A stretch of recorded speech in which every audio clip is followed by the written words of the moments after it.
افغانستان کے اوپر حملہ کیا گیا تھا اور پھر اس حملے کے نتیجے میں طالبان کی حکومت 2001 میں جو ختم کی گئی تھی، تو 20 سال بعد طالبان دوبارہ اپنی اسی تقریب کے لیے حلف اٹھانا چاہتے تھے، اور طالبان کی اس حکومت کو دوبارہ بنتے امریکہ دیکھ نہیں سکتا تھا، اور خاص طور پر 11 ستمبر کی تاریخ کو۔ تو ناظرین، امریکہ نے اپنا انفلوئنس استعمال کرتے ہوئے قطر میں آفیشلز کو اس تقریب کو رکوانے کا کہا، اور انہوں نے 11 ستمبر کے اس واقعے کو بڑا ان ہیومن کہا، اور انہوں نے کہا کہ اس تقریب کو 11 ستمبر کو نہیں ہونا چاہیے۔ تو قطر نے اپنا انفلوئنس استعمال کیا اور طالبان کو اس بات پر رضامند کیا کہ 11 ستمبر کو یہ تقریب حلف برداری نہیں ہوگی۔ اب اس بات کا کیسے پتہ چلا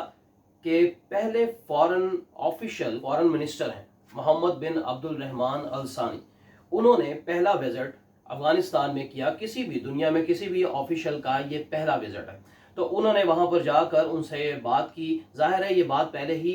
ڈیسائیڈ ہو گئی تھی کہ اب حلف برداری کی تقریب نہیں ہوگی، اور اس پہ امریکہ کا پورا انفلوئنس تھا۔ انہوں نے اس بات کو سچ کر دکھایا کہ 11 ستمبر کو حلف برداری کی تقریب نہ ہونے پائے، اور اس پہ طالبان نے جو پہلے بڑے گرم جوشی کے ساتھ انہوں نے فوراً سے اعلان کر دیا حکومت میں آنے کے ساتھ ہی، یا اس میں پاور میں آنے کے بعد ہی، کہ ہم 11 ستمبر کو اس تقریب کو منائیں گے حلف برداری کی۔ جبکہ اگست کے مہینے میں سارے انخلا مکمل ہو گئے، سب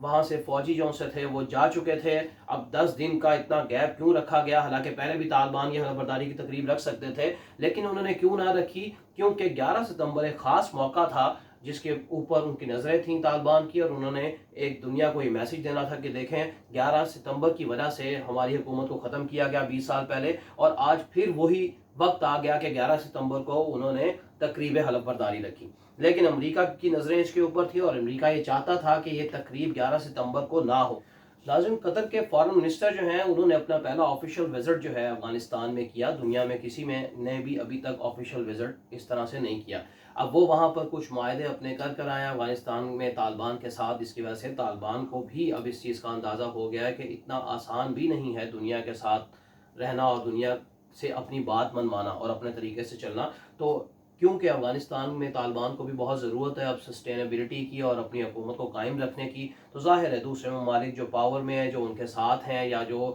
ان کے الائز ہیں، ان کی بات ماننا بھی ضروری ہے، اپنی بات نہیں منوا سکتے، اور ابھی ان کو وقت لگے گا اپنی بات منوانے میں۔ اب ناظرین، پھر رشیا نے ایک اور جیسچر بھی دیا اس حوالے سے۔ ایک تو انہوں نے تقریب حلف برداری میں نہ آنے کا بھی کہہ دیا کہ ہم نہیں آ رہے، اور دوسرا یہ کہ انہوں نے، کیونکہ رشیا جو ہے وہ بارڈرنگ کنٹری تو نہیں ہے افغانستان کی، لیکن تاجکستان جو کہ سکیٹرڈ رشیا، جو پہلے رشیا پورا ایک USSR تھا، United Sovereign States of Russia, وہ جب ٹوٹا تو اس کے بعد جو ریاستیں بکھری، ان میں سے ایک ریاست جو ہے وہ ہے تاجکستان، جس کا آپ سمجھیں کہ چوتھے نمبر پر جو بڑا بارڈر ہے وہ تاجکستان کا لگتا ہے۔ تاجکستان نے اپنے بارڈر پر اب فینس لگانا شروع کر دی ہے، جو افغانستان کے ساتھ جو بارڈر ہے۔ یہ ایک جیسچر بھی دیا گیا ہے کہ طالبان کو کہ ہم آپ سے محتاط ہیں، ابھی ہمیں سمجھ نہیں آ رہی ہے، اور یہ تمام ممالک جو ان سے ان کے الائز ہیں، یہ ایک پالیسی اپنائے ہوئے ہیں کہ ویٹ اینڈ واچ، کہ ابھی انتظار کرتے ہیں، دیکھتے ہیں کہ طالبان کی حکومت آگے کیا کرتی ہے، کیونکہ جس وقت طالبان ایک دم سے پاور میں آ گئے تھے اور ان کے جو بیانات سٹارٹ میں آئے تھے اس سے تو سارے یہی اندازہ کر رہے تھے کہ یہ حکومت اب طالبان کی بہت اچھی رہے گی، اور طالبان ویسے نہیں رہے جیسے پہلے تھے اور کافی چینج ہو گئے۔ لیکن آہستہ آہستہ جب انہوں نے خواتین کو کوئی نمائندگی نہیں دی، اور کچھ جو ملازمتیں تھیں وہ کرنے میں کچھ رکاوٹیں پیدا کی خواتین کے حوالے سے، اور انہوں نے جو اپنے فیصلے کیے، سوچنے پر دنیا مجبور ہو گئی کہ اب کیا طالبان کے ساتھ فوری طور پر ہر چیز کو ایکسیپٹ کر لیا جائے، ہر چیز کو فوری طور پر مان لیا جائے۔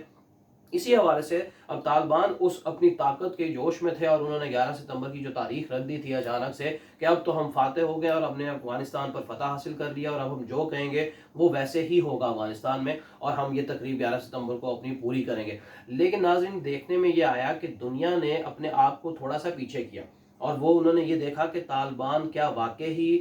اپنے آپ کو بدل چکے ہیں۔ اب وہ یہ کر رہے ہیں کہ انہوں نے اپنی یہ پالیسی جو اپنائی ہے کہ ویٹ اینڈ واچ، پہلے ہم انتظار کرتے ہیں، پھر دیکھتے ہیں کہ طالبان کیا کرتے ہیں، ان کی آگے اسٹریٹجیز کیا ہیں، وہ آگے کیسے ملک کو لے کر چلتے ہیں اور دوسرے ممالک کے ساتھ کیسے اپنے تعلقات رکھتے ہیں۔ جبکہ طالبان یہ بات واضح کر چکے ہیں کہ ہم تمام دنیا کے ممالک کے ساتھ ایک اچھے تعلقات چاہتے ہیں اور بہتری کی طرف چلنا چاہتے ہیں، اور ٹریڈ کے حوالے سے بھی کہ ہم بہتری چاہتے ہیں، تو ہر حوالے سے سمجھنا چاہ رہے ہیں کہ ابھی دیکھتے ہیں کہ طالبان کس طرح سے حکومت کو لے کر چلتے ہیں اور آگے ملک کو